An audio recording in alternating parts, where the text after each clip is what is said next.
My new neighbor asked me to collect his mail while he was away. The first package marked "Return to Sender" made me wish I'd never agreed. I never wanted to move to Pinewood Drive. That was all Anna's idea. She fell in love with the neighborhood when we first drove through it on our way to visit her parents last spring. The mid-century ramblers with their manicured lawns and tall pines reminded her of where she grew up. I thought it looked like any other suburban neighborhood, boring, predictable, safe. Maybe that was the appeal for her after everything that happened at our old place downtown. The rent was higher than we could comfortably afford, but Anna insisted we could make it work. And I couldn't say no to her, not after watching her have panic attacks for 3 straight months following the break-in at our apartment. She needed to feel safe again, and if this cookie-cutter neighborhood gave her that, then I would find a way to make the finances work. I picked up extra shifts at the hospital and we cut back on extras. Our savings dwindled, but Anna started sleeping through the night again, so it seemed worth it. The house itself was nice enough: 3 bedrooms, 2 bathrooms, a kitchen that had been updated sometime in the early 2000s, and a yard that was just small enough to mow in under an hour. Our neighbors on the left were an elderly couple who waved politely but kept to themselves. The house on our right had been vacant when we moved in, its yard slightly overgrown, a "for rent" sign gathering dust in the front window. We settled into a routine over the first month. Anna worked from home as a graphic designer, and I split my time between the hospital and our home office, writing up patient notes and catching up on paperwork. It was quiet, mundane, exactly what we needed. Until someone moved in next door. I was sorting through mail at the kitchen table when I heard a truck engine outside. Glancing through the window, I watched a moving van pull into the driveway next door. 2 burly men in matching blue uniforms hopped out and began unloading furniture while a tall, lanky man with a shock of red hair directed them. "Looks like we have a new neighbor," I called to Anna, who was working in the living room.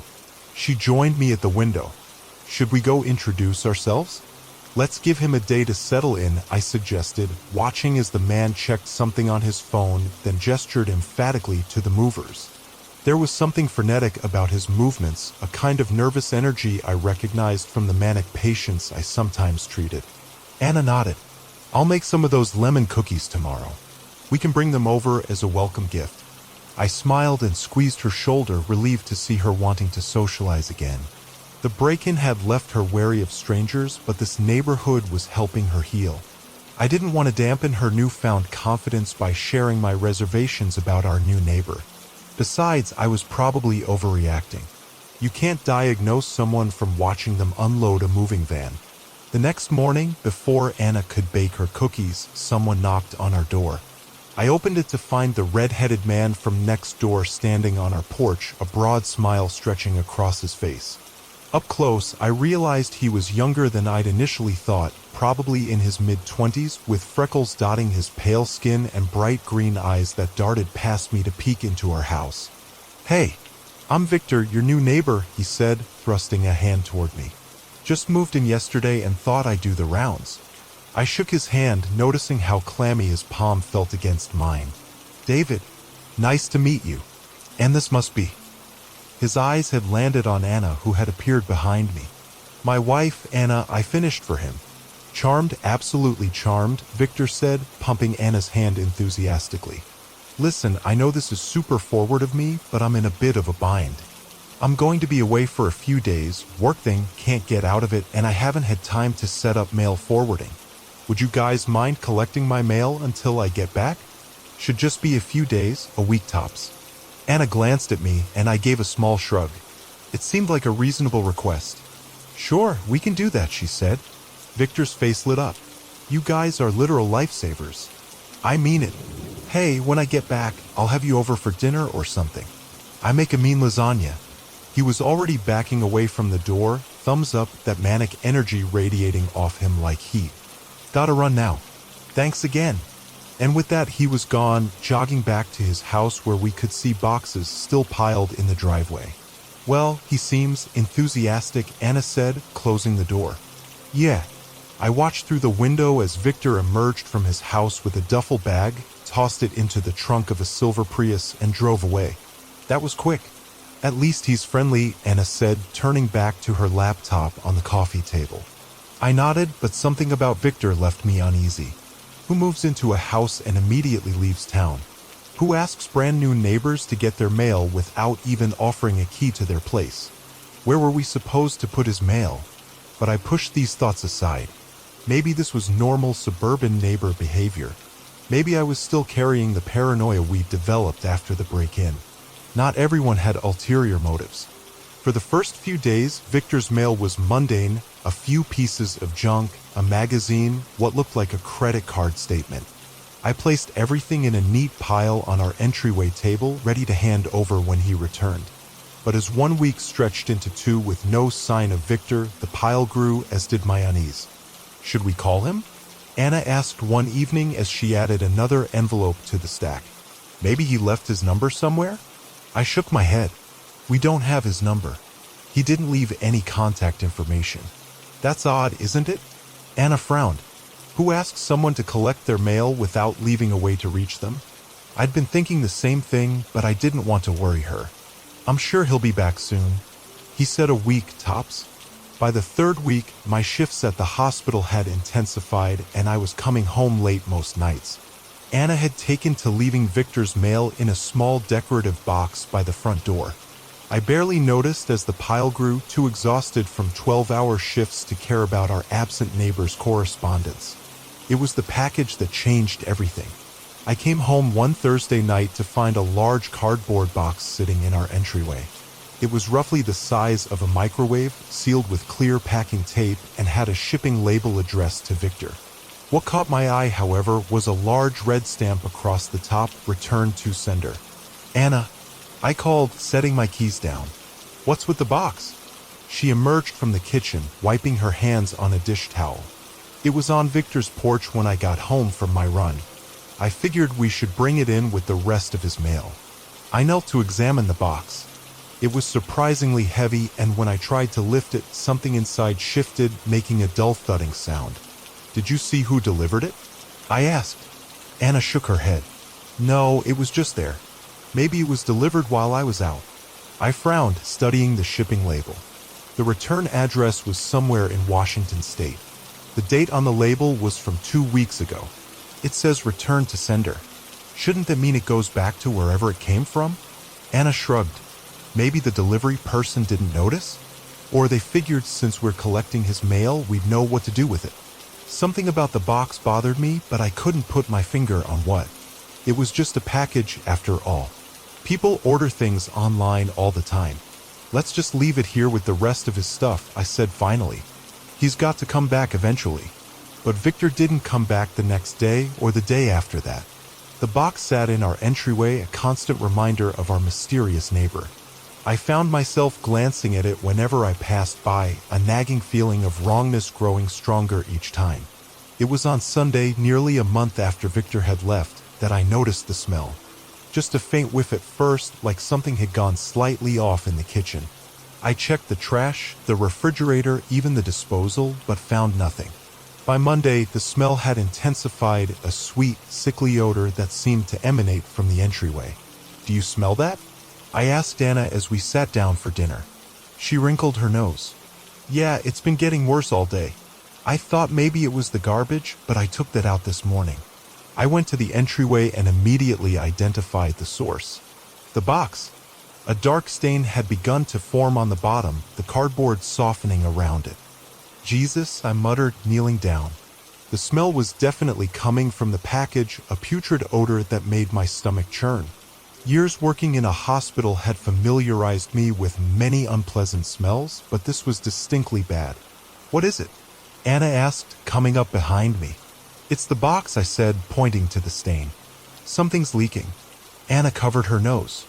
God, that reeks. What do you think is in there? I don't know, but whatever it is, it's rotting.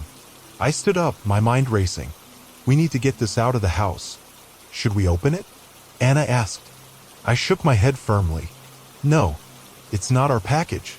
We'll move it to the garage for now, and tomorrow I'll call the police or the post office or someone. This isn't normal. I fetched a pair of latex gloves from my medical bag and a large plastic garbage bag from under the sink. Carefully, I slid the box into the bag, trying not to breathe through my nose as the movement released another wave of stench. "Open the door to the garage," I instructed Anna, lifting the bagged box. It was even heavier than I remembered, and something inside shifted again, making a wet, sliding sound that turned my stomach.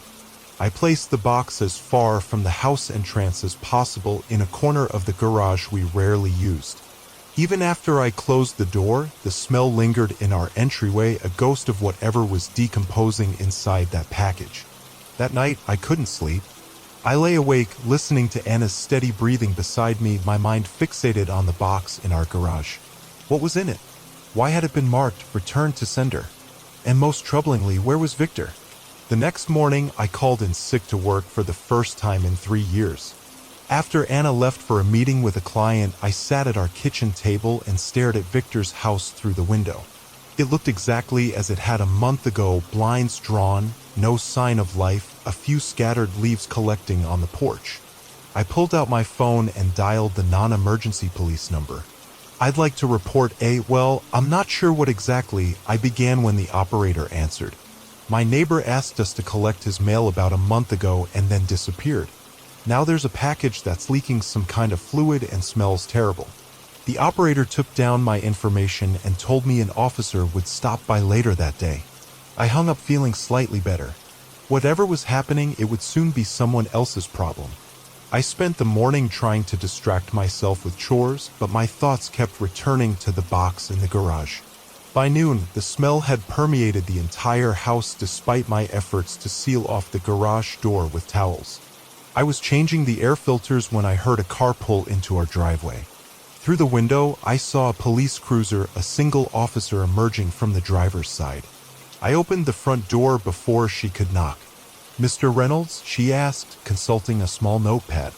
"I'm Officer Carter. You called about a suspicious package." I nodded, relieved. "Thank you for coming. It's in the garage." I led Officer Carter through the house, explaining about Victor's sudden departure and the mysterious box. She listened impassively, jotting occasional notes. "And you say you haven't seen your neighbor in about a month?" she asked as we reached the garage door. "That's right. He moved in, asked us to get his mail, and then just vanished." Officer Carter's expression remained neutral, but I could tell she was taking mental notes, evaluating my story for inconsistencies.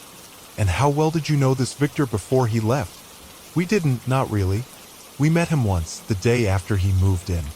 She raised an eyebrow. "And you agreed to collect his mail indefinitely?" Put that way, it did sound strange. I felt a flush of embarrassment. It seemed like a normal neighbor thing to do at the time. Officer Carter nodded without comment and gestured to the garage door. "Let's take a look at this package." I opened the door, and immediately the smell hit us, far worse than it had been the day before. Officer Carter's professional demeanor cracked momentarily as she recoiled, covering her nose with her hand. "Jesus," she muttered, then composed herself. "Where is it?" I pointed to the corner where I'd left the bag-wrapped box. The plastic had ballooned slightly and the dark stain had spread, seeping through the garbage bag onto the concrete floor. Officer Carter approached cautiously, pulling a pair of nitrile gloves from her pocket. She knelt beside the package, examining it without touching. "You said it was delivered marked "Return to Sender"?" she asked. I nodded. "Yes, about 4 days ago." She rose and turned to me, her expression grave. "Mr. Reynolds, I'm going to need to call this in. I'd like you and your wife to stay elsewhere tonight, if possible." My heart rate kicked up. "Why? What do you think is in there?" Officer Carter chose her words carefully. "I'm not sure yet, but given the circumstances, your neighbor's disappearance, the nature of the leakage, the odor, we need to treat this with caution. It could be something as simple as spoiled food, but—" She didn't finish the sentence. She didn't need to. We both knew what that smell suggested. "I'll call Anna," I said, reaching for my phone with shaking hands. Within the hour, our quiet street had transformed. 3 police cruisers, an unmarked detective's car, and what looked like a crime scene van were parked outside. Yellow tape cordoned off both our house and Victor's. Neighbors stood on their lawns, watching with a mixture of curiosity and concern as officers moved between the vehicles. Anna and I sat in my car across the street, watching the scene unfold. She hadn't asked many questions when I called, just came home immediately and threw some overnight essentials into a bag. Now she clutched my hand, her fingers ice cold despite the warm spring day. "What's happening, David?" she whispered. "What was in that box?" I squeezed her hand. "I don't know for sure, but the police seem to think it's serious." As we watched, 2 officers in what looked like hazmat suits emerged from our garage carrying the box, now sealed in a larger evidence container. They loaded it carefully into the back of the crime scene van. A tall man in a suit approached our car, tapping lightly on the window. I rolled it down. "Mr. and Mrs. Reynolds? I'm Detective Sawyer." He showed us a badge. "I understand you've been collecting mail for your neighbor, Victor Keene?" We nodded in unison. "Would you be willing to come down to the station to answer a few questions? It would be very helpful to our investigation." "Investigation of what?" Anna asked, her voice small. Detective Sawyer's face remained impassive. "At this point, we're just gathering information. Your cooperation would be greatly appreciated." It wasn't really a request. We followed the detective's car to the police station where we were separated and led to different interview rooms. Mine was small and sterile with a metal table, 2 chairs, and a large mirror that I assumed was two-way. I sat alone for what felt like hours but was probably only 20 minutes before Detective Sawyer entered, carrying a folder and a cup of coffee. "Sorry to keep you waiting, Mr. Reynolds," he said, settling into the chair opposite me. "Can I get you anything? Water? Coffee?" I shook my head. "I just want to know what's going on." Detective Sawyer opened the folder and removed a photograph, placing it face down on the table. "I'm going to ask you some questions about your neighbor, Mr. Keene. How much do you know about him?" "Almost nothing," I replied honestly. "We met him once, the day after he moved in. He said he had to go away for work and asked if we could collect his mail." "And you agreed, despite barely knowing him?" I shifted uncomfortably. It seemed harmless at the time. "Did he tell you where he was going? Or when exactly he'd be back?" "He said it was a work thing and that he'd be gone for a few days, a week at most. When he didn't come back, we just kept collecting his mail. We didn't know what else to do." Detective Sawyer made a note. "And the package? When did that arrive?" "Last Thursday.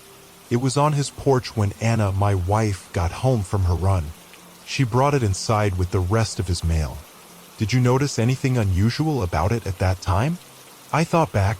It was heavy, and it was marked "Return to Sender," which seemed odd. "But otherwise, no." Detective Sawyer nodded, making another note. "When did you first notice the smell?" "Sunday. At first, I thought it was something in the kitchen, but by Monday it was clear it was coming from the box." "And at no point did you consider opening it?" "No," I said firmly. "It wasn't our package." Detective Sawyer studied me for a moment, then turned over the photograph. It was a driver's license photo of a man with red hair and green eyes, Victor. "This is your neighbor, correct?" I nodded. "That's him. His full name is Victor Allen Keene. He's 32 years old, works or worked as a content creator. Mainly online videos, social media, that sort of thing." Detective Sawyer watched my reaction closely. "Does that match what you knew about him?" "I didn't know what he did for a living," I admitted. "He didn't say." Detective Sawyer placed a second photo on the table. This one showed a younger man with dark hair and glasses. "Do you recognize this person?" I studied the photo and shook my head. "No, I've never seen him before. His name is Marcus Wells, 29 years old. He was Victor Keene's business partner and roommate in Seattle." Detective Sawyer's voice remained neutral, but there was a weight to his next words. "Mr. Wells was reported missing by his parents 3 weeks ago." A cold feeling settled in my stomach. "Are you saying Victor had something to do with his disappearance?" "We're not saying anything definitive at this point, but given the circumstances, we're treating Mr. Keene as a person of interest." Detective Sawyer leaned forward slightly. "Mr. Reynolds, the package you found contained human remains." The words hit me like a physical blow. I'd suspected, of course, that smell was unmistakable, but hearing it confirmed made my breath catch. "Whose?" I managed to ask. "We won't know for certain until the medical examiner completes their work, but preliminary evidence suggests it may be Mr. Wells." My mind flashed to the box sitting in our entryway, to Anna carrying it inside, to both of us living with it in our house for days. A wave of nausea swept over me. "And Victor?" I asked, already guessing the answer. "We're actively searching for him. His car was found abandoned at Seattle-Tacoma International Airport 2 weeks ago, but there's no record of him boarding any flights." Detective Sawyer closed the folder. "Mr. Reynolds, I need to ask, did Victor Keene ever give any indication that he knew Marcus Wells? Did he mention a business partner, a friend, anyone from his past?" I shook my head, still processing the horror of what I was hearing. "No, nothing like that. He barely told us anything about himself." "And did he leave anything else with you? Any keys, documents, electronic devices?" "No, just his mail." Detective Sawyer nodded, seemingly satisfied. "We'll need to keep your garage as part of the crime scene for a few more days, but you and your wife can return to your home tonight if you wish. We've removed the package and aired out the space as best we can." I couldn't imagine going back there, not yet. "We'll stay with friends for now." "Understandable." Detective Sawyer stood. "We may have more questions for you in the coming days. In the meantime, if you think of anything else about Victor Keene, anything at all, please call me immediately." He handed me a business card. As I was escorted out of the interview room, I saw Anna in the hallway, her face pale and drawn. I reached for her hand and she gripped mine tightly. "They think Victor killed someone," she whispered as we walked toward the exit. "They think we were living with us." She couldn't finish the sentence. "I know," I said, pulling her close. "Let's go to Jen's place. We'll figure out what to do tomorrow." That night, lying on our friend's pull-out couch, I couldn't sleep. Each time I closed my eyes, I saw the box sitting in our entryway, imagined what lay inside, thought about Victor Keene moving in next door, asking us to collect his mail, planning who knew what. But mostly, I thought about how easily we had agreed to his request.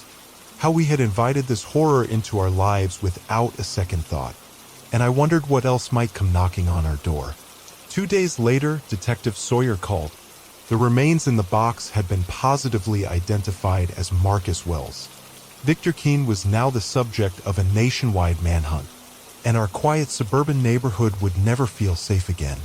We were advised to stay away from our house for a few more days as investigators continued to process both our garage and Victor's house. Anna and I extended our stay at Jen's, existed in a daze of shock and horror, jumping whenever the phone rang. It was during this limbo period that the first package arrived. Not at our house, but at Jen's apartment. A small padded envelope addressed to me with no return address. Inside was a single key and a handwritten note. "Thanks for getting my mail. There's more coming. Check the shed out back. V." I stared at the note, my hands trembling. The key was small and silver, the kind used for a padlock. And I knew with a certainty that made my blood run cold that Victor Keene was not done with us yet. In fact, his plan was just beginning. The key sat on Jen's kitchen table like a live grenade. Anna, Jen, and I stared at it, none of us willing to touch it again after I'd shown them the note that came with it. "You need to call Detective Sawyer," Jen said, her voice tight with fear. She'd been a reluctant host since the news broke about what had been in that package, oscillating between sympathy for our situation and barely concealed anxiety about having us in her home. I couldn't blame her. We brought this nightmare into her life just as Victor had brought it into ours. "I already did," I replied, gesturing to my phone. "Left a message. He's supposed to call back any time now." Anna hadn't spoken since I'd opened the envelope. She sat rigid in her chair, eyes fixed on the key, her face drained of color. The progress she'd made over the past few months, the panic attacks subsiding, the nightmares becoming less frequent, all of it undone in an instant. "What shed?" she finally whispered. "We don't have a shed." I'd been wondering the same thing. Our backyard had a small patio and a strip of grass, but no outbuildings of any kind. Victor's property was similarly lacking from what I could see. Maybe he means near his house? Or somewhere else in the neighborhood? Jen suggested, keeping her distance from the table as if the key might leap up and attack her.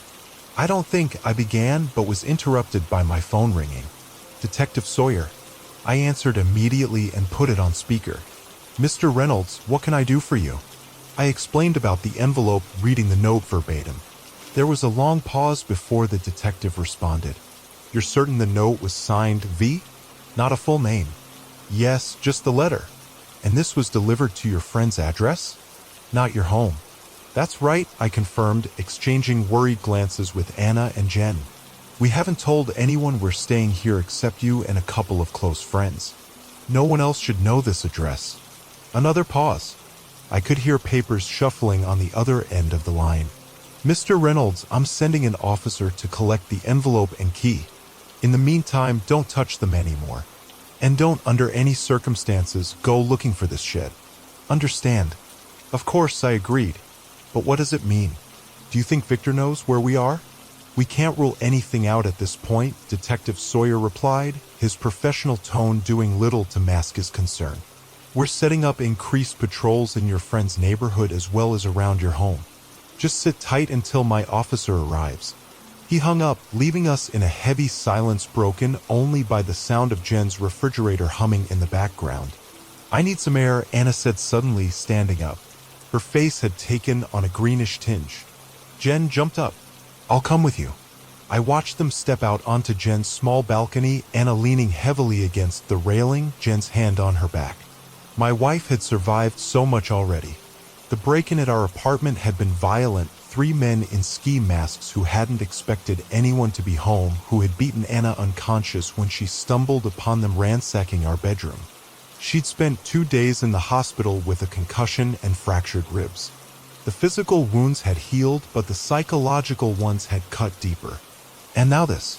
I looked back at the key on the table, cold anger replacing my fear. Victor Keene had inserted himself into our lives uninvited, had used our normal, neighborly instincts against us, had stored evidence of his crime in our home, and now was playing some kind of twisted game with us. I wanted him caught. I wanted him to pay for what he'd done to Marcus Wells and for what he was doing to us. The police officer arrived 30 minutes later, a young woman who introduced herself as Officer Davis. She photographed the envelope, note, and key where they lay, then carefully sealed each in separate evidence bags. She asked us a few routine questions before leaving, promising to have an officer drive by every hour through the night. None of us slept well. I lay on Jen's pull-out couch listening to Anna's shallow breathing beside me, wondering where Victor was, what he wanted from us, what he meant about more coming. The next morning, Detective Sawyer called again. We've processed the envelope, he said without preamble. No fingerprints except yours, Mr. Reynolds, but we did find some interesting metadata. The envelope was postmarked from Auburn, a city about 30 miles south of Seattle. So he's in Washington? I asked, feeling a strange mix of relief and dread. Relief that he might be far away, dread at the confirmation that he was still out there somewhere. Possibly, though he could have just dropped it in a mailbox there. We're coordinating with local authorities, but I wouldn't get your hopes up for an immediate arrest. Keene seems to be covering his tracks carefully. What about the shed? Have you found anything like that around our house or his? Not yet, Detective Sawyer admitted. We've searched both properties thoroughly. No sheds, no outbuildings, no locked spaces of any kind that might match that key. I rubbed my forehead, frustration mounting. So what do we do now? For the time being, stay where you are. We're still processing evidence from Keene's house, and we need to keep your garage secure for a few more days. I'll let you know as soon as you can return home safely. After hanging up, I relayed the information to Anna and Jen. Anna nodded silently, her eyes distant, while Jen made no effort to hide her dismay at the prospect of having us stay longer. It's fine, she insisted unconvincingly. Stay as long as you need to. But I could see the strain it was putting on her, on all of us. We needed to find somewhere else to go, somewhere Victor couldn't find us. 2 more days passed without incident. Detective Sawyer called to inform us they'd finished processing our garage and we could return home if we wanted to, though they were still investigating Victor's house. The decision hung between Anna and me, unspoken but pressing. I can't go back there yet. Anna finally said as we sat on Jen's balcony that evening, watching the sunset, not with him still out there somewhere. I nodded, taking her hand. We could get a hotel room. Give Jen her space back. Anna looked at me, her eyes searching mine. Where? Around here? What if he's watching the house? What if he follows us? These were all questions I'd been asking myself. We could go stay with your parents for a while, I suggested. They're 2 states away. Victor couldn't possibly know about them. Anna seemed to consider this, then shook her head. No, I don't want to drag them into this. And I can't tell them what's happening. My mom would never stop worrying. She was right. Anna's mother had a tendency to catastrophize, and the reality of our situation was bad enough without her amplifying it with worst-case scenarios. What about my brother's place in Portland? I offered. He's still on that work assignment in Europe. We could stay at his apartment for a few weeks, just until they catch Victor. This suggestion seemed to resonate with her. Would Ryan be okay with that? Are you kidding? He'd insist if he knew what was going on. And his building has security. Key card entry, cameras, the works. For the first time in days, I saw a flicker of hope in Anna's eyes. Okay, she nodded. Portland. We made arrangements that evening. I called my brother, giving him a sanitized version of events. Trouble with a neighbor, needed a place to stay for a while, and he immediately offered his apartment. I contacted Detective Sawyer to inform him of our plans, and he seemed relieved we'd found a secure location. I'll alert the Portland Police Department to the situation, he assured me, and I'll keep you updated on any developments here. The next morning, we thanked Jen profusely for her hospitality, packed our few belongings, and loaded them into my car.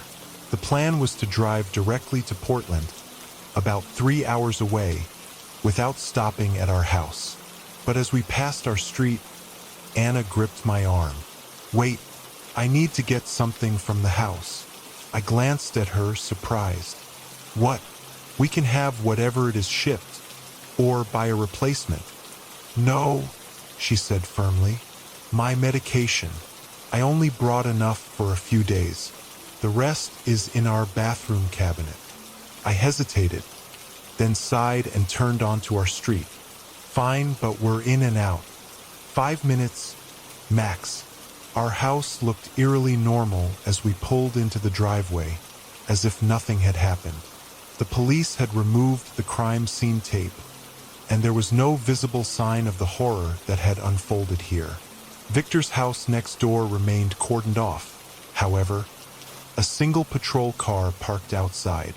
Stay in the car, I told Anna. I'll grab your meds. But she shook her head, already opening her door. I'm coming with you. I won't sit out here alone. Together, we approached our front door, unnaturally tense on our own property. I unlocked it and we stepped inside. The house smelled stale from being closed up for days, but there was no lingering odor from the package, thankfully. Still, I couldn't look at the entryway without seeing that box in my mind. I'll be quick, Anna said, heading for the stairs. I followed, unable to shake the feeling that we were being watched. In our bathroom, Anna retrieved her prescription bottle from the medicine cabinet while I stood guard in the doorway, my eyes continually darting to the window that overlooked the street. Got it, she said, tucking the bottle into her purse. Let's go. We were nearly to the front door when I noticed something on the kitchen table. A small stack of mail that hadn't been there when we left. My stomach dropped. Anna, I called softly. Did you bring in any mail recently? She appeared in the hallway, confusion on her face. No, I haven't been back here since. You know, I approached the table cautiously. The stack consisted of a few envelopes and what looked like a postcard, all addressed to Victor Keene. On top was another padded envelope, this one addressed to me. Don't touch it, Anna warned. staying well back. Call Detective Sawyer. But curiosity and dread battled within me. If Victor had managed to deliver this to our house, what else had he done? Had he been inside? I pulled out my phone and took photos of the stack from several angles. Then, using a pen from my pocket, carefully turned over the postcard. It showed a generic forest scene, the kind sold in gas stations across the Pacific Northwest. The message side was blank except for the address field, which contained our address, not Victor's. It had been mailed 3 days ago from Tacoma, Washington. "He's toying with us?" I muttered, shifting my attention to the padded envelope addressed to me. Unlike the key, this had been sent directly to our house. Using the pen, I flipped it over. No return address, just like the first one. "David, please," Anna begged. "Let's go. Let the police handle this." But I couldn't walk away, not now. Carefully, using the pen to avoid touching it directly, I lifted the flap of the envelope, which wasn't fully sealed. Something metallic glinted inside. Another key. "There's another one," I said, my voice hollow. Anna took a step back, her hand over her mouth. No. I used the pen to carefully extract the contents. A small brass key, different from the first one, and another handwritten note. "Found anything interesting in the shed yet? Better hurry. The next delivery isn't going to wait as patiently as the first one did. V." A cold sweat broke out across my forehead. The next delivery. More human remains? Someone else Victor had killed? "We need to go," I said, grabbing Anna's arm. "Now." We practically ran to the car, both of us checking over our shoulders repeatedly. I called Detective Sawyer as soon as we were inside, the doors locked, engine running. "There's new mail for Victor at our house," I explained breathlessly. "And another envelope for me with another key and another note." "You went to your house?" Detective Sawyer sounded alarmed. "Mr. Reynolds, I thought you were heading straight to Portland. We had to grab something." "That's not the point. The point is, there's a second key and Victor is threatening to send another package like the first one." There was a pause. Then, "Read me the note." Exactly as written. I did so, my voice shaking slightly. "Mr. Reynolds, where are you right now?" "In our car, in the driveway. I want you to leave immediately. Don't wait for us to arrive. Go to Portland as planned. I'll send officers to secure your house and collect the evidence. And David," he rarely used my first name, "be careful. Watch for anyone following you." We did as instructed, pulling out of the driveway and heading for the interstate. Anna was silent beside me, staring out the window, her body rigid with tension. I checked the rearview mirror constantly, paranoid about every car that stayed behind us for more than a few minutes. The 3-hour drive to Portland felt like a lifetime. By the time we reached my brother's apartment building, my shoulders were knotted with tension and Anna looked ready to collapse. The security guard at the entrance checked our names against a list Ryan had apparently provided, then waved us through to the underground parking garage. Ryan's apartment was on the 12th floor, a sleek one-bedroom with floor-to-ceiling windows overlooking the city. Under different circumstances, it would have felt like a luxury vacation. Now, it just felt like a slightly more secure prison. Anna headed straight for the bathroom, and I heard the shower turn on moments later. I knew her routine after the break-in, how she would shower immediately after feeling threatened, as if she could wash away the fear and violation. I gave her space and busied myself checking the apartment's security features: deadbolt on the door, secondary lock on the sliding balcony door, functional smoke detectors. When Anna emerged an hour later, wrapped in my brother's oversized bathrobe, her hair still dripping, she looked marginally calmer. "Is it safe here?" she asked, her voice small. "As safe as we can be," I assured her, leading her to the couch. Keycard entry to the building, security guard 24/7, cameras in all common areas. "And Victor has no idea where we are." She nodded, but I could see the doubt in her eyes. Try to get some rest, I suggested.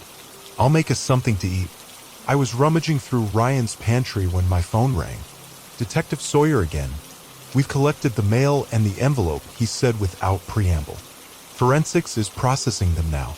I've also increased patrols around your home and placed an unmarked car on the street for surveillance. Have you figured out what these keys are for? I asked, keeping my voice low so Anna wouldn't hear from the living room. Not yet, but we're working on a theory. He paused. Mr. Reynolds, were you aware that Victor Keene purchased a storage unit shortly before moving next door to you? I frowned, caught off guard by the question. No. How would I know that? Just checking. We've located a unit registered in his name at a self-storage facility about 10 miles from your neighborhood. Rented it 3 days before he moved in next door to you. My heart rate quickened. A storage shed? It's possible. We're obtaining a warrant to search it now. I'll let you know what we find. After hanging up, I returned to the living room to find Anna asleep on the couch, her face peaceful for the first time in days. I covered her with a blanket and sat in the armchair opposite, watching her breathe, wondering how we had found ourselves in this nightmare. Detective Sawyer called back 3 hours later. Anna was still asleep, so I took the call in Ryan's bedroom, closing the door softly behind me. We've searched the storage unit, Detective Sawyer said, his voice grim. No sign of human remains, thankfully, but we did find something concerning. I steeled myself. What? The unit contained what appears to be surveillance equipment. Cameras, microphones, recording devices. And photographs. A lot of photographs. Of what? I asked, though I already suspected the answer. Of you and your wife. Your house. Your routines. It looks like Keene was monitoring you for some time before he moved in next door. The floor seemed to tilt beneath me. I sat heavily on the edge of Ryan's bed. That's not possible. We would have noticed. The timestamps on the photos go back almost 6 months. Long before he rented the house. 6 months. Before we'd even moved to Pinewood Drive. When we were still living downtown in the apartment that had been broken into. Detective, I said, my mouth dry. Was there anything in the storage unit about a break-in? At our old apartment. A pause. Why do you ask? Just a hunch. We're still cataloging everything we found. I'll let you know if anything like that turns up. In the meantime, stay put. We're closing in on Keene. It's only a matter of time now. But his reassurance rang hollow. If Victor had been watching us for 6 months, had potentially orchestrated the break-in that sent us fleeing to the suburbs, then this wasn't random. We weren't collateral damage in whatever had happened between him and Marcus Wells. We were targets. We had been all along. I didn't tell Anna about the storage unit or the surveillance when she woke up. She was fragile enough already, and I didn't want to add to her fears until I knew more. Instead, I ordered takeout, set up a movie on Ryan's enormous TV, and tried to create some semblance of normalcy. We spent 3 days in a strange limbo in my brother's apartment. Anna worked remotely on her design projects. I caught up on medical journals and paperwork, and we both jumped every time the phone rang. Detective Sawyer called each evening with updates that weren't really updates. They were still searching for Victor, still processing evidence, still piecing together his movements. On the 4th day, a package arrived. Ryan's building had a secure mailroom where residents could pick up deliveries. The security guard called up to inform us something had arrived for David Reynolds. Not Ryan Reynolds, my brother, but me specifically. A chill ran through me. Do you have a name for who sent it? I asked. No name, sir. Just says time-sensitive material on the label. Anna, who was sitting across from me at the dining table, shook her head frantically, mouthing no. I'll be down in a minute, I told the guard, hanging up. David, don't, Anna pleaded. Call Detective Sawyer. Don't touch it. If it's from Victor, we need to know what it is, I argued. And if it's not, if it's just something from work or whatever, then we're panicking over nothing. Anna's face crumpled. It's not nothing. You know it's not. I did know. But I also knew we couldn't live like this indefinitely, jumping at shadows, afraid of the mail. I had to face whatever Victor was sending us. I'll be careful, I promised. I won't open it. I'll just bring it up so we can decide what to do. Reluctantly, Anna nodded, though tears shimmered in her eyes. The security guard handed me a small cardboard box about the size of a hardcover book. It was surprisingly light, addressed to me at Ryan's exact address with no return information. The label was printed, not handwritten, with time-sensitive material stamped in red across the top.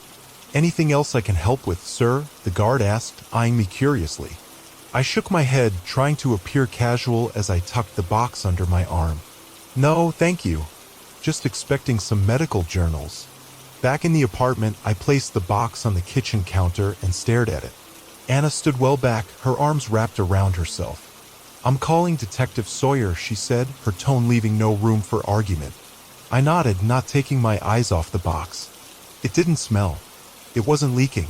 It seemed utterly ordinary, which somehow made it more terrifying. Anna spoke briefly with the detective, explaining about the package, then handed me the phone. "Mr. Reynolds," Detective Sawyer said, "under no circumstances are you to open that package. We're sending Portland PD officers to your location now. They should be there within 20 minutes. Did you find out anything more about the storage unit?" I asked. "Or about Victor?" "We've confirmed that the keys you received match padlocks in the storage facility. The first one was to the main unit where we found the surveillance equipment. We haven't located what the second key opens yet, but there are several smaller units adjacent to the main one that Keene also rented." "And the photos? The surveillance? Did you find anything about our old apartment?" A hesitation. "Yes. There were notes about your previous residence and about an incident that matches the date and description of the break-in you reported. We're still investigating whether there's a direct connection." My blood ran cold. He planned it. All of it. The break-in, moving in next door, everything. "It appears that way, yes. Which is why I need you to be extremely cautious. Keene has demonstrated a level of obsession and planning that's unusual even in my experience." I looked at the box on the counter, suddenly afraid to be in the same room with it. "We'll wait for the officers," I promised. After hanging up, I relayed the conversation to Anna, who had retreated to the far corner of the living room. "He orchestrated the break-in?" she repeated, her voice hollow. "Why? Why us?" It was the question that had been haunting me since Detective Sawyer first mentioned the surveillance. What had drawn Victor's attention to us? What did he want? The Portland police arrived 20 minutes later, 2 officers in uniform and a detective who introduced himself as Ramirez. They treated the package with extreme caution, photographing it in place before carefully placing it in a specialized container. "We'll take this to our lab for safe opening," Detective Ramirez explained. "In the meantime, I've stationed an officer in the lobby of your building. Anyone coming or going will be monitored." I thanked him, relieved to have the package out of our space, but still uneasy. Whatever was inside, Victor had gone to great lengths to ensure it reached us, even in our supposed hiding place. Detective Ramirez left his card, instructing us to call immediately if anything else suspicious occurred, then departed with the package. Anna and I were left alone once more, the phantom presence of the box lingering in the apartment. "How did he find us?" Anna whispered, standing by the window, looking down at the city streets below. "How did he know we were here?"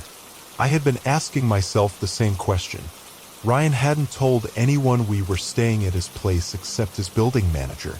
I hadn't shared our location with anyone except Detective Sawyer and Jen. Anna hadn't told anyone at all.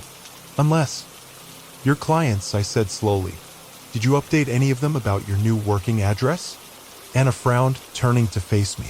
"No. I told them I was working remotely for a while, but I didn't say where." "What about your email signature? Phone contact info?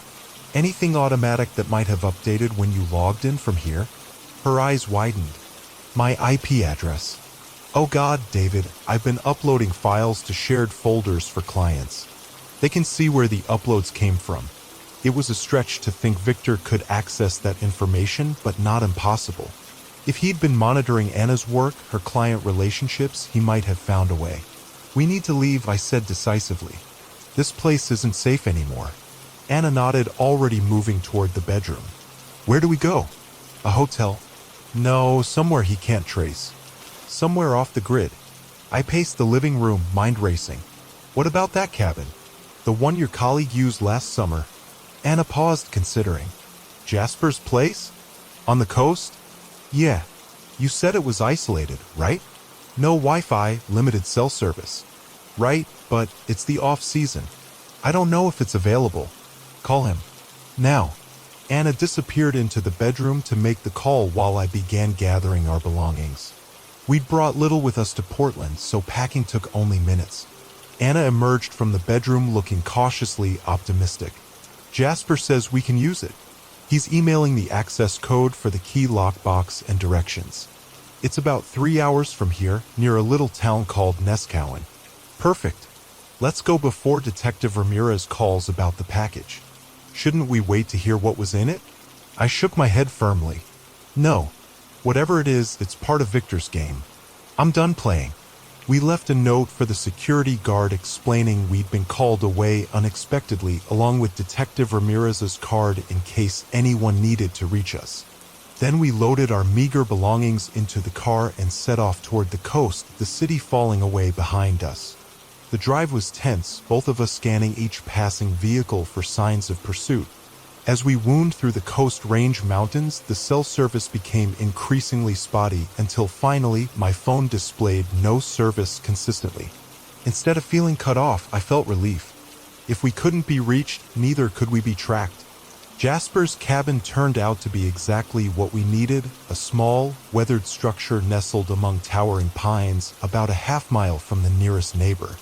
It sat on a bluff overlooking the Pacific, the constant roar of waves below providing a soothing white noise that immediately lowered my blood pressure. Inside was rustic but comfortable, a main room with a stone fireplace, kitchenette, and living area, a single bedroom at the back, and a small bathroom with a shower that ran lukewarm at best. No television, no internet, just a bookshelf full of paperbacks and a stack of board games. It's perfect, Anna breathed, standing at the window that faced the ocean. No one will find us here. I unpacked our groceries. We'd stopped at a small market in the last town before the turnoff and set about making a simple dinner. For the first time in weeks, we ate without fear, talked without constantly checking our phones, existed in a moment not defined by Victor Keene.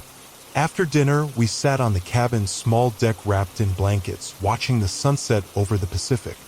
Anna leaned against me, her head on my shoulder, and for a brief, beautiful moment, everything felt almost normal. "Do you think they'll catch him?" she asked quietly.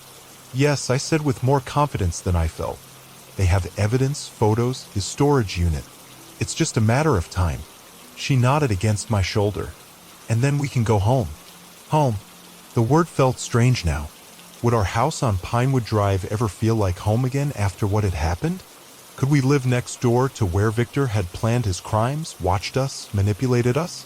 Or we could find somewhere new, I suggested gently. Start fresh. Anna was quiet for a long moment. "I'm tired of running," she finally said. "First from the apartment after the break-in, now from the house. When does it stop?" "When he's caught," I assured her. "When he can't hurt us anymore." We fell silent, watching the last sliver of sun disappear beneath the horizon.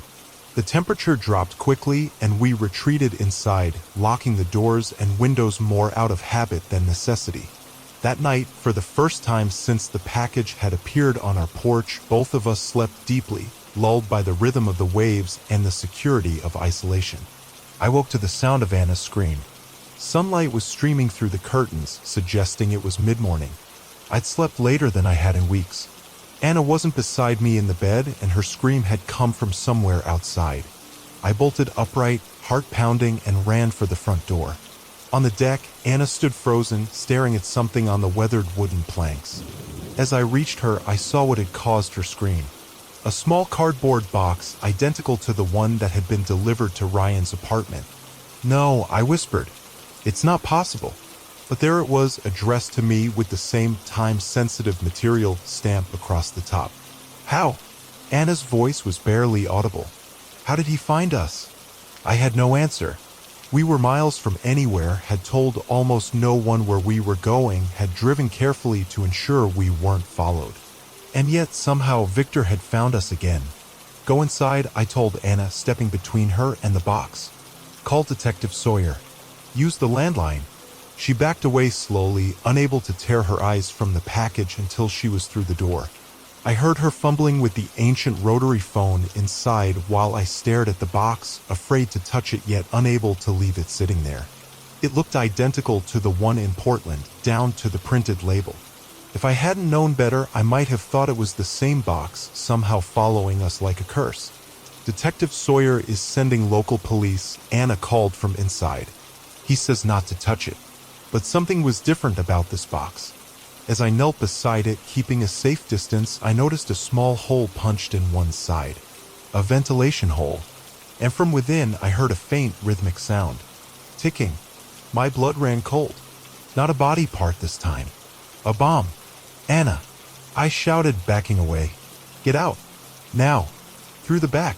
I raced inside, grabbing Anna by the arm and pulling her toward the rear of the cabin. She understood immediately, her face paling as I mouthed the word bomb. We burst through the back door and ran for the tree line, not stopping until we were well into the forest, hidden among the dense undergrowth. Only then did I pull out my phone, hoping against hope for a signal. One bar, flickering in and out. I dialed 911, the call dropping twice before finally connecting. There's a bomb, I gasped to the dispatcher. A package delivered to our cabin. It's ticking. I gave the address, explained who we were, mentioned Detective Sawyer's name. The dispatcher assured me help was on the way, instructed us to stay far from the building to wait for emergency services. We huddled together among the trees, watching the cabin, waiting for an explosion that didn't come. 20 minutes later, we heard sirens in the distance. First a sheriff's department SUV, then a fire truck, then what looked like a bomb squad van, all converging on the small dirt road leading to the cabin. We stayed hidden, fear keeping us rooted to the spot, until a sheriff's deputy spotted us and beckoned us to come out. Cautiously, we emerged from the trees. Mr. and Mrs. Reynolds? The deputy asked, approaching with his hands clearly visible. I'm Deputy Collins. You're safe now. We've secured the area. The package, I began, but he held up a hand. The bomb squad is examining it now. It appears to be, well, not what we expected. He led us to the sheriff's SUV, where we sat in the back seat, doors open, wrapped in emergency blankets despite the mild day. From this vantage point, we could see the cabin, the bomb technicians in their protective gear moving carefully around the deck. After what seemed like hours, one of the technicians approached the SUV. He had removed his helmet, revealing a middle-aged face creased with confusion. It's not an explosive device, he reported to Deputy Collins. It's a modified alarm clock inside a box, made to sound like a timer, but there's no detonator, no explosive material. Relief flooded through me, followed immediately by confusion. Just a clock? Nothing else. The technician hesitated. There was a note inside, and a key, a third key. Deputy Collins retrieved a plastic evidence bag containing a handwritten note, similar to the previous ones but longer. Time's running out. 3 keys, 3 locks. Find the right one before the final package arrives. This time, it won't be dead on delivery. V, what does that mean? Anna whispered, her fingers digging into my arm. Won't be dead on delivery? A chill ran through me as understanding dawned. The first package contained Marcus Wells' body, already dead. I think he's saying the next one. I couldn't finish the thought. The next one will contain someone alive, Deputy Collins finished grimly. Someone he plans to kill afterward. The next few hours passed in a blur. Local police secured the cabin while Deputy Collins drove us to the sheriff's station in the nearest town. Detective Sawyer was patched in via video call, his face grim as he was updated on the situation. We've opened the package from Portland, he informed us. It contained a digital recorder. Hours of audio surveillance from inside your home in Pinewood Drive. Conversations, routine sounds, daily life. And a third key, identical to the one you just received. He's been inside our house, I said. My voice hollow as the implications of Detective Sawyer's words sank in. Those recordings, they're from inside. Anna sat beside me in the small conference room of the sheriff's station, her face drained of color. Deputy Collins stood by the door while Detective Sawyer watched us from the video screen mounted on the wall. "We believe so, yes," Detective Sawyer confirmed. "The audio quality suggests the devices were planted throughout your home, living room, kitchen, bedroom. The recordings go back at least 3 weeks. Before we even met him," Anna whispered, "when we were still getting settled."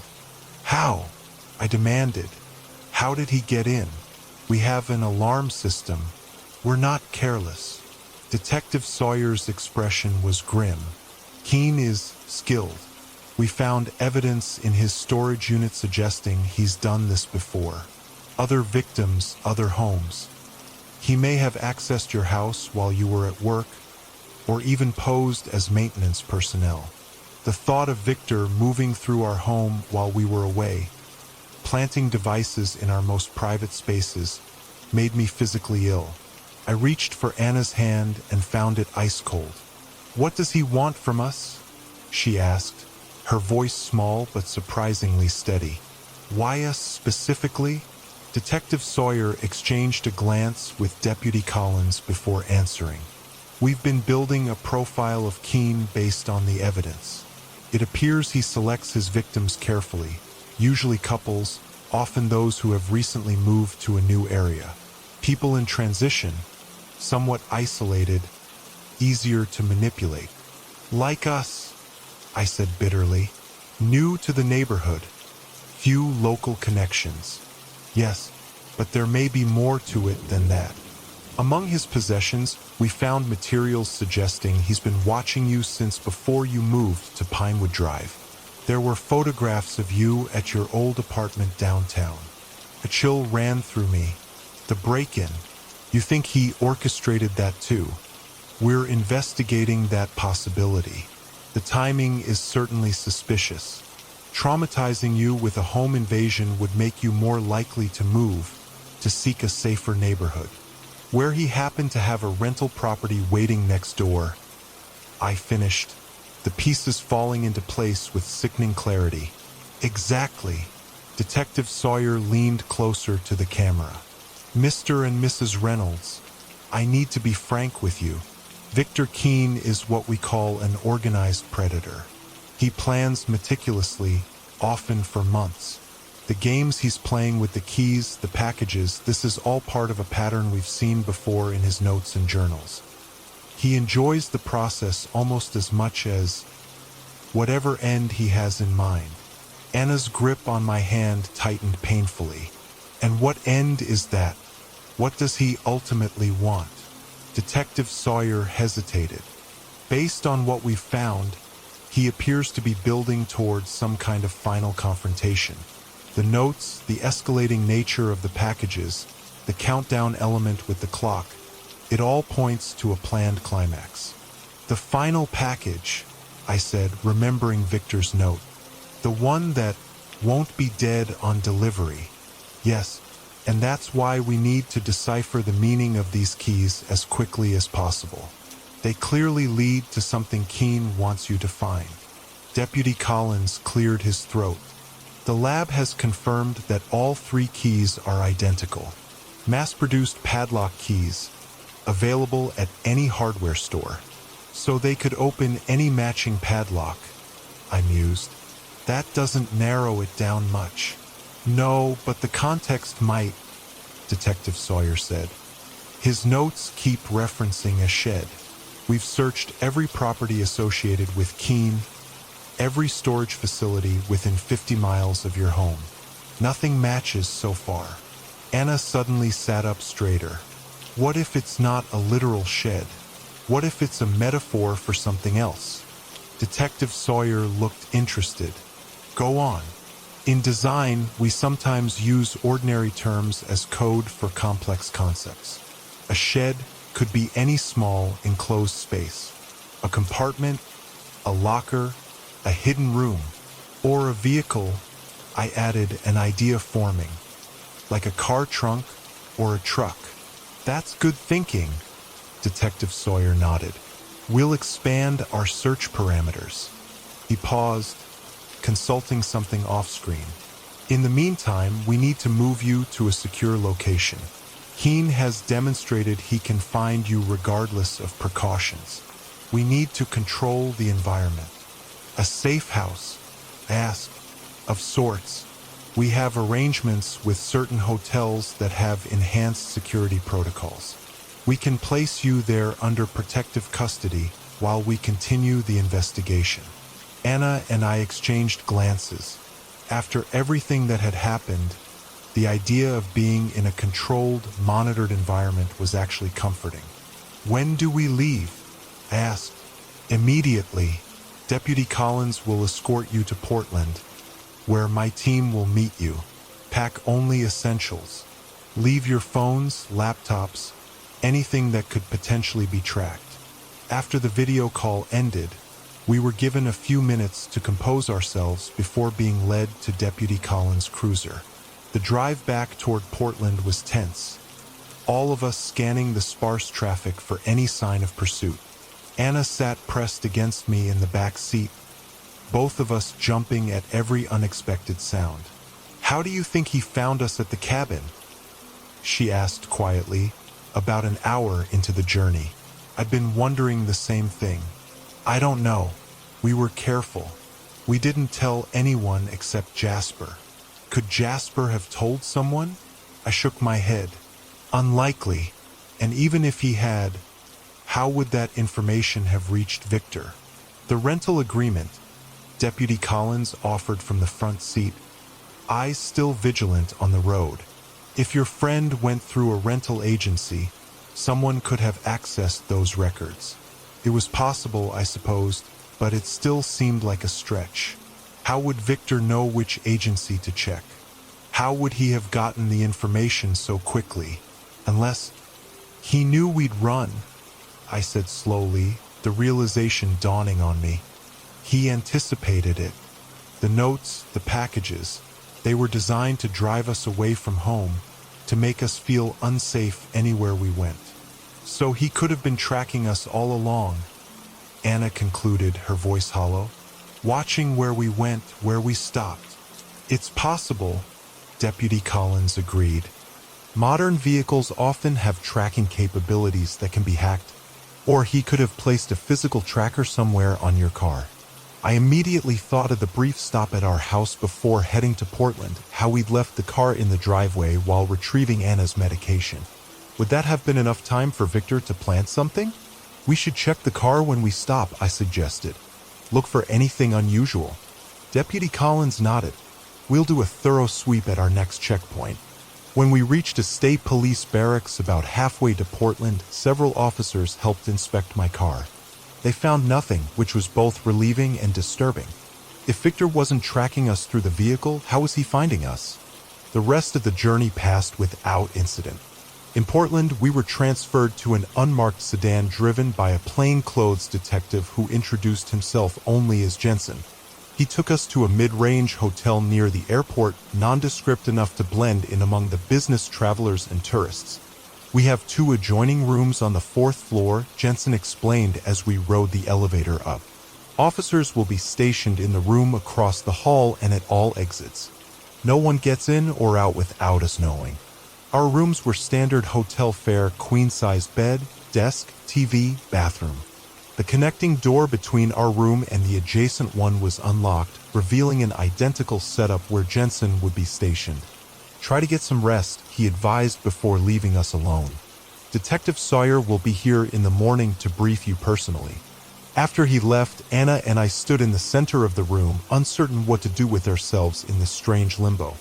We had no luggage beyond a small overnight bag hastily packed at the sheriff's station. No phones. No distractions from the reality of our situation. Shower, Anna suggested, and I nodded, grateful for the mundane suggestion. We took turns in the bathroom, changed into the plain t-shirts and sweatpants provided by the police, and ordered room service using the landline. The food was mediocre, the coffee worse, but we ate mechanically, seated side by side on the edge of the bed, watching CNN with the volume low. Do you think he's watching us right now? Anna asked suddenly, her eyes fixed on the muted television. I followed her gaze to the smoke detector on the ceiling, the air vent in the corner, the alarm clock on the nightstand.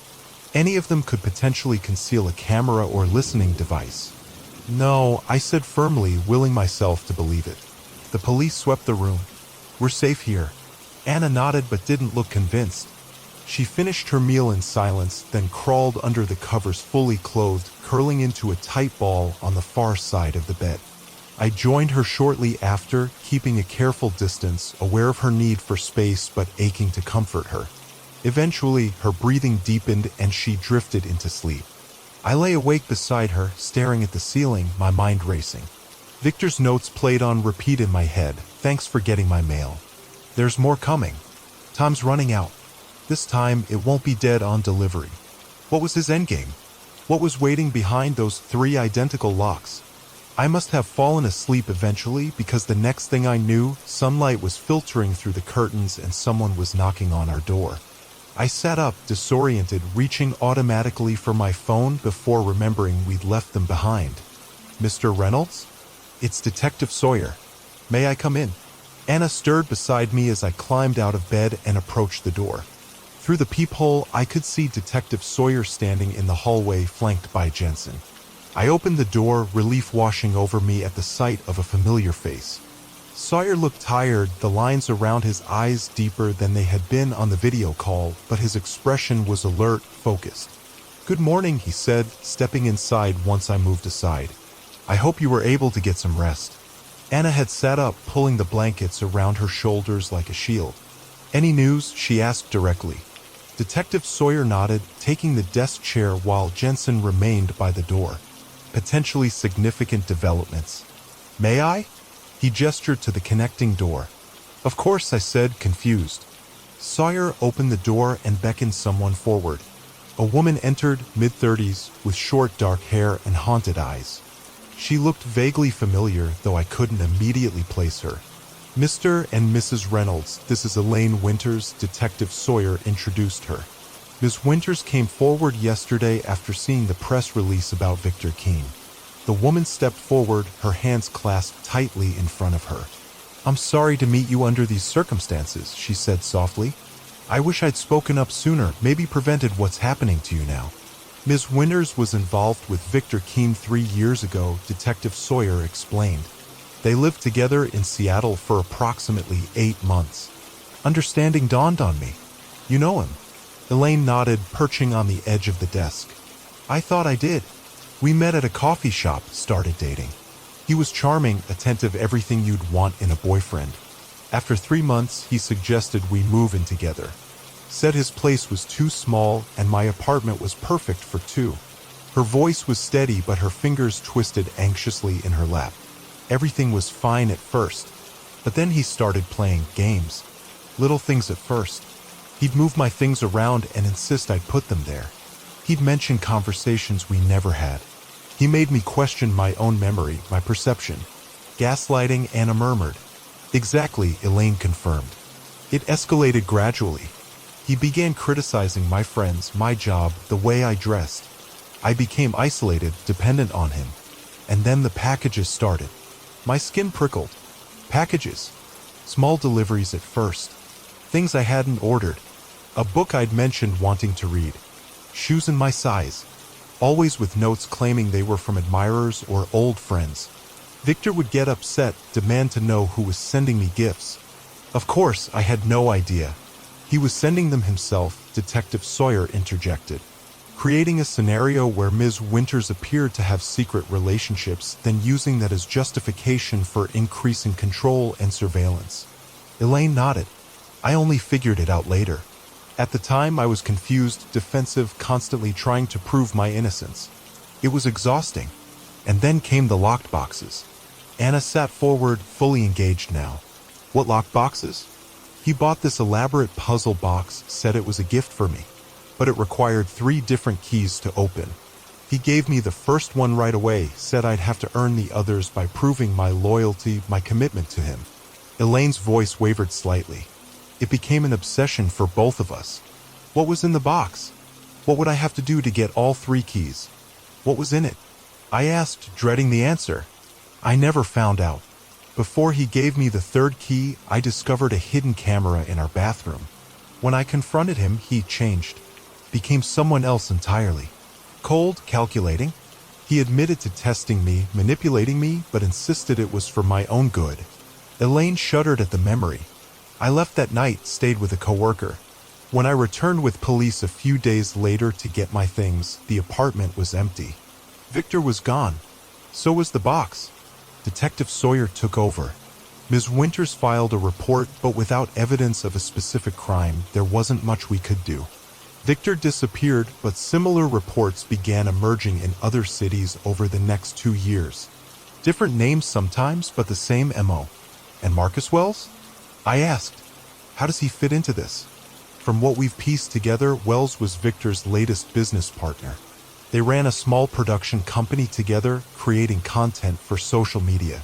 We believe Wells discovered something about Victor's past, possibly about his other victims, and confronted him. And Victor killed him, Anna finished quietly. Detective Sawyer nodded grimly. Evidence suggests the murder took place in Seattle. Victor then transported the body to your area, set up next door, and drew you into his game. But why us? I pressed. Out of everyone he could have targeted, why Anna and me specifically? Elaine and Detective Sawyer exchanged glances. That's where things get complicated, Sawyer said carefully. Ms. Winters came forward with another piece of information that may explain Victor's fixation on you. Elaine looked at me directly. 3 years ago, before I met Victor, I was hospitalized after a car accident. Nothing life-threatening, but I needed surgery. You were my doctor, Dr. Reynolds. I stared at her, searching my memory. Elaine Winters. The name sounded familiar, but I'd treated so many patients over the years. I'm sorry, It's okay, she assured me. It was brief. You assisted on my surgery and checked on me during rounds for 2 days. But you were kind to me. You took time to explain everything clearly, made me feel safe when I was scared. The memory surfaced hazily. A young woman with longer hair then, worried about scarring from a broken collarbone, concerned about recovery time because of her job as a yoga instructor. I remember now, I said slowly. You were worried about your range of motion. Elaine nodded, a sad smile flickering across her face. Victor found a photo of us in my old social media. Just a selfie I'd taken with you and the nursing staff after my discharge. I captioned it thanking everyone for their care. He became obsessed with it, wanted to know everything about you. I thought it was just jealousy at first, but looking back, I think it was something deeper. Victor may have fixated on you as some kind of rival or threat, Detective Sawyer explained. In his mind, you represented something positive in Elaine's life, a connection he couldn't control or erase. So this entire nightmare, Marcus Wells, the packages, everything, it's all because I treated you as a patient 3 years ago? I was struggling to comprehend the scope of Victor's obsession. His psychology is complex, Detective Sawyer admitted, but the connection to you through Elaine appears to be the trigger. We believe he's been planning this for years, monitoring your career, waiting for the right opportunity, which came when we moved to Pinewood Drive. Anna concluded, her voice hollow. Yes, the break-in at your previous apartment may have been engineered to push you in that direction. Victor had already secured the rental property next door, waiting for you to arrive. The room fell silent as we absorbed this new information. All of this, the horror, the fear, the violation, stemming from a brief professional interaction I barely remembered. The randomness of it was almost as terrifying as Victor's methodical planning. So what now? I finally asked. Where do these 3 keys lead? What's the point of this sick game? Based on Ms. Winters' experience and the evidence we've gathered, we believe Victor has created some kind of locked container, Possibly the same puzzle box Elaine described, or something similar.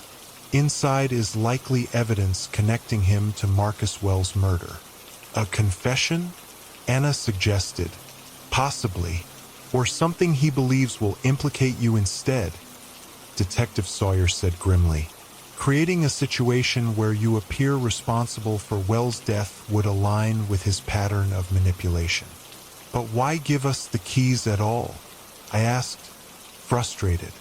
If the box contains evidence, why lead us to it? Elaine spoke up softly. Because the game is the point. The control, the fear, watching you dance to his tune. That's what he enjoys. Detective Sawyer nodded in agreement. Victor wants you to find whatever he's hidden, but on his timeline, according to his rules. That's why the notes emphasize urgency, why he included a clock in the last package. He's building towards something specific. The final package, I murmured. The one that won't be dead on delivery. What did he mean by that? A heavy silence filled the room. It was Jensen who finally voiced what we were all thinking. He's planning to deliver himself. The final confrontation. Detective Sawyer didn't contradict him. We need to find what those keys unlock before that happens. Ms. Winters has provided invaluable insights, but we're still missing crucial information. Anna, who had been quiet for some time, suddenly spoke up. The shed. I think I know what it is. All eyes turned to her. Victor's note said to check the shed out back. We assumed it meant behind our house or his, but what if it's referring to somewhere else entirely? Somewhere from before. Elaine sat forward, her expression intent. Our old apartment had a storage shed in the back. Just a small metal utility closet attached to the building where residents could store bikes, gardening tools, that sort of thing. Was it secured with a padlock? Detective Sawyer asked sharply. Yes, standard issue from the building management, but tenants could replace it with their own if they wanted. Detective Sawyer was already on his feet, phone in hand. What was the address? Elaine gave him the details, and he stepped into the adjoining room to make the call. Would he really hide something at your old apartment? I asked Elaine. It's been 3 years. The building management rarely checks those sheds, she replied. Mine sat empty for months after I moved out, and Victor is meticulous. If this has been his plan all along, he would have maintained access somehow. Detective Sawyer returned minutes later, his expression taut with urgency. I've dispatched a team to the location. They should arrive within the hour. We're coming too, I stated firmly, rising from the bed. This is about us. We need to see it through. It could be dangerous, Sawyer warned, though I could tell he had anticipated my response. Everything about this situation is dangerous, Anna countered, standing beside me. But we can't hide forever. If Victor wants a confrontation, let it be on our terms, not his. After a brief debate, arrangements were made. Anna and I were given bulletproof vests to wear beneath our clothes, a precaution that made the situation feel suddenly terrifyingly real. Jensen would drive us, with Detective Sawyer and Elaine following in a separate vehicle. An advance team would secure the apartment building before we arrived. The drive to Seattle took just under 3 hours, every mile increasing the tension that thrummed through my body. Anna sat beside me, her hand in mine, both of us lost in our own thoughts. What would we find in that storage shed? What final twist did Victor have planned? Elaine's former apartment building was in a trendy district of Seattle, a renovated warehouse converted into loft-style units. Police vehicles were already parked outside when we arrived, officers establishing a perimeter around the property. The building manager has given us access, Detective Sawyer informed us as we gathered on the sidewalk. The storage units are located in the rear courtyard. Ours is Unit 17. We followed him through a secure gate into a central courtyard where several small metal sheds lined the back wall. An officer stood guard by number 17, which was secured with a padlock that appeared newer than those on the adjacent units. "The bomb squad has cleared it," the officer reported. "No explosives detected, but there's definitely something inside." Detective Sawyer turned to me, holding out a small evidence bag containing the 3 identical keys we had received from Victor. "Mr. Reynolds, would you like to do the honors?" I looked at Anna, who nodded encouragingly despite the fear evident in her eyes. Taking the bag, I extracted one of the keys and approached the shed. The key slid smoothly into the lock, turning with a solid click. The padlock opened, and I removed it with trembling hands. Detective Sawyer stepped forward, firearm drawn, and nodded for me to step back. "Stand clear," he ordered, then pulled the shed door open in one swift motion. Inside, sitting on the concrete floor, was a large metal box, about the size of a small filing cabinet, but with a complex locking mechanism on the front featuring 3 keyholes arranged in a triangle. Beside it was a digital timer, counting down from what appeared to be 3 hours. "Secure the device," Detective Sawyer barked, and a bomb technician moved forward to examine the timer. "It's not connected to any explosive material," the technician reported after a careful inspection. "Just a standalone timer. But it is connected to the box somehow." "What happens when it reaches 0? I asked, dreading the answer. "Based on the wiring, it appears to trigger a small incendiary device inside the box. Not enough to cause an explosion, but sufficient to destroy whatever contents are inside." Detective Sawyer turned to me. "We need to open it before that happens. Are you ready?" I nodded, retrieving the remaining 2 keys from the evidence bag. Anna stepped forward to stand beside me, her presence steadying despite her obvious fear. "Together," she said softly. We knelt before the box, each taking a key. Detective Sawyer inserted the 3rd. On his count, we turned them simultaneously. The mechanism clicked, and the lid of the box lifted slightly with a soft hiss of releasing pressure. Detective Sawyer carefully raised it the rest of the way, revealing the contents: a USB drive, a handwritten journal, and an envelope addressed to me and Anna. The bomb technician quickly secured the timer, disconnecting it from the box. "It's safe now," he confirmed. "The incendiary device has been disabled." Detective Sawyer donned gloves before removing the items one by one. The USB drive was placed in an evidence bag, as was the journal. He examined the envelope briefly before handing it to me. "It's clean," he assured me. "No powders or substances detected." With shaking hands, I opened the envelope. Inside was a single sheet of paper covered in Victor's now familiar handwriting. "Dear David and Anna, congratulations on solving my little puzzle. By now you've probably pieced much of it together, the surveillance, the planning, the purpose behind it all. But there's one final truth you don't know yet. Check your car, the trunk specifically. I've left you one last delivery, though by the time you read this, it may no longer be breathing. Did you really think you could escape me?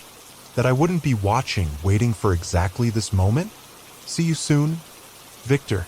I felt the blood drain from my face as I thrust the note toward Detective Sawyer. "The car," I gasped. "He's done something to our car."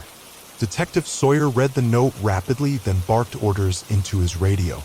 "Secure the Reynolds vehicle immediately. Possible hostage situation." We rushed back to the street where Jensen had parked, officers swarming around us. My car sat exactly where we had left it, looking utterly ordinary.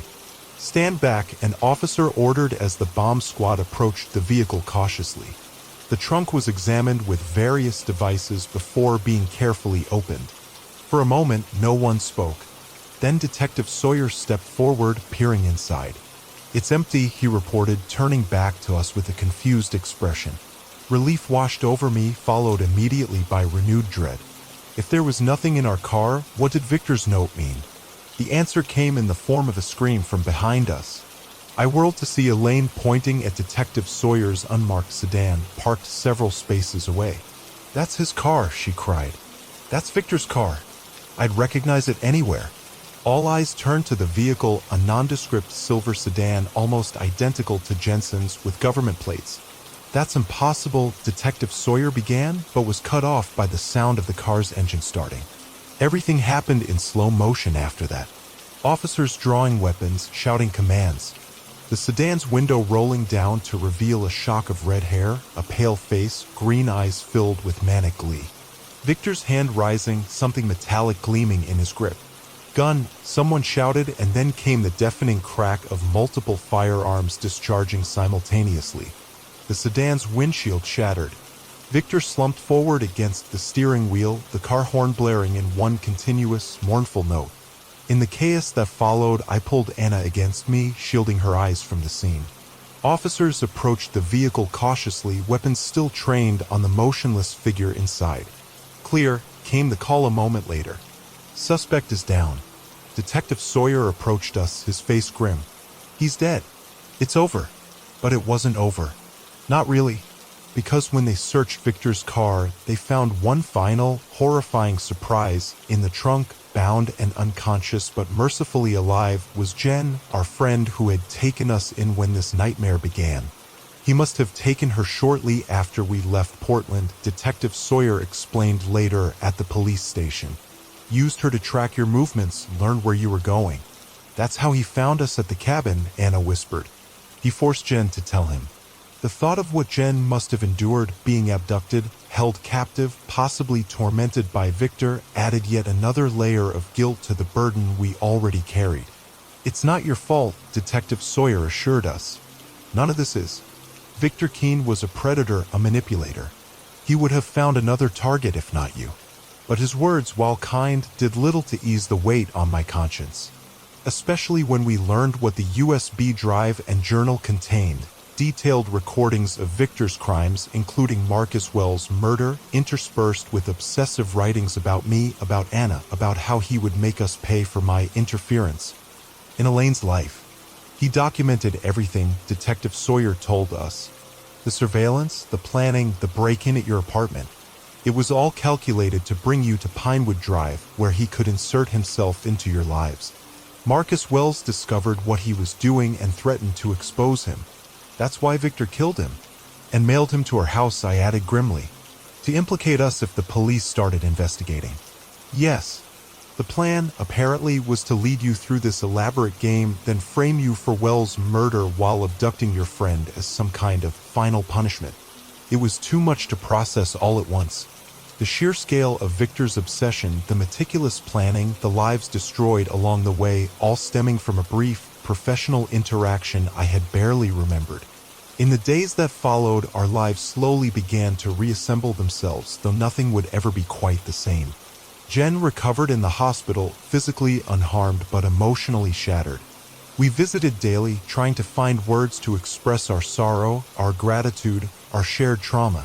"He told me he'd kill you both if I didn't cooperate," she confessed during one visit, tears streaming down her face. "He knew everything about you, about me, about everyone in your lives. It was like he could see right through all of us."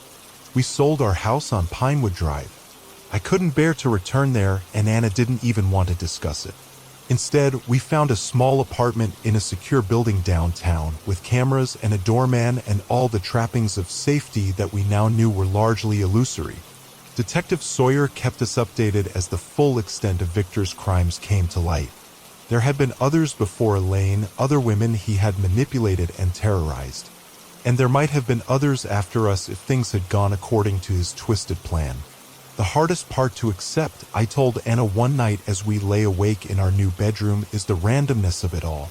If Elaine had been assigned a different doctor, if I had been off duty that day, if any small detail had been different. "We can't think that way," she replied, rolling toward me in the darkness. "We'll drive ourselves crazy with what-ifs. All we can do is move forward." She was right, of course. We couldn't change what had happened. We could only choose how to live with it. The nightmares continued for both of us, vivid dreams of packages appearing on our doorstep, of Victor's face looking in through windows, of keys that unlocked doors to increasingly horrifying revelations. But as weeks turned to months, the dreams came less frequently, their grip on our subconscious loosening incrementally. We maintained contact with Elaine, who had moved to Chicago to start fresh. Her experience with Victor had been different from ours, but no less traumatic. Sometimes it helped to talk with someone who truly understood, who didn't need the context explained. He took so much from all of us, she said during one phone call. Our sense of safety, our trust in others, pieces of ourselves we might never get back. But we survived. He didn't win. It became a mantra of sorts for Anna and me. He didn't win. On the worst days, when the panic attacks returned or when a perfectly innocent delivery to our building triggered hours of anxiety, we would remind each other, he didn't win. 6 months after Victor's death, we received one final package. It arrived through official channels this time, delivered by Detective Sawyer himself, who had kept in touch as the investigation concluded. The case is officially closed, he informed us, handing over a small cardboard box. All the evidence has been processed. These items belong to you, so they're being returned. Inside the box were the few personal effects that had been seized from our home as evidence, Anna's sketchbook that had gone missing during the investigation, a framed photo from our wedding that had been examined for fingerprints, various small items that had been tested for Victor's DNA. At the bottom was a small silver key, not one of Victor's, but the spare key to our old house on Pinewood Drive. It looked so ordinary, so harmless. Just a piece of metal designed to open a door. Anna picked it up, turning it over in her palm. What should we do with it? I considered the question. That key represented everything we had endured, the violations, the fear, the life we had built and lost. But it was also just a key, its power limited to what we assigned it. I think, I said slowly, taking it from her hand, we should put it away somewhere safe. Not because we'll ever use it again, but as a reminder. Of what happened? Anna asked, her eyes clouding. No, I replied, closing my fingers around the small metal object. As a reminder that some doors are meant to stay closed. That we get to choose which ones we open, and when, and why. That's a power Victor never managed to take from us. Anna's expression softened and she leaned against me. I like that, she murmured. We placed the key in a small box on our bookshelf, neither hidden nor displayed, just present. Like the memories of what had happened, not controlling our lives, but not forgotten either. In time, perhaps, we would be ready to fully let go of the fear Victor had instilled in us. To stop checking locks multiple times before bed, to stop tensing at unexpected knocks on the door, to stop scanning each new acquaintance for signs of hidden motives. But for now, it was enough to be moving forward together, to be reclaiming the pieces of ourselves that had been fractured but not destroyed. To be taking each day as it came, each package delivered without incident, a small victory, each day without fear, a step toward healing. Detective Sawyer called occasionally to check in, his gruff concern touching in its awkwardness. Jen eventually moved to another state, the memories in Portland too painful to bear. Elaine sent us a wedding invitation a year later. She had found someone new, someone kind. We attended, celebrated her happiness, marveled at her resilience. As for Anna and me, we rebuilt our lives piece by piece. I transferred to a different hospital, one with better security protocols. Anna expanded her design business, finding catharsis in creating beautiful, orderly spaces for others. We adopted a dog, a large, alert German Shepherd who barked at delivery people and slept at the foot of our bed, a living security system and companion all in one. We rarely spoke about Victor anymore or about the weeks of terror he had engineered.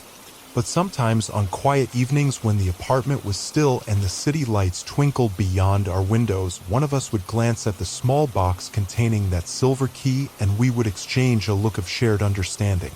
The box remained unlocked. We had learned the hard way that locks, in the end, only create the illusion of safety. True security, we discovered, comes from within, from the knowledge that we had faced the worst kind of violation and survived, that we had been broken but found the strength to piece ourselves back together. Not perfectly, not without scars, but together.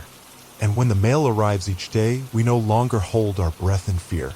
Instead, we sort through it casually, tossing the junk, opening the bills, appreciating the occasional handwritten note from friends or family. Just ordinary mail delivered to our door. No return address necessary.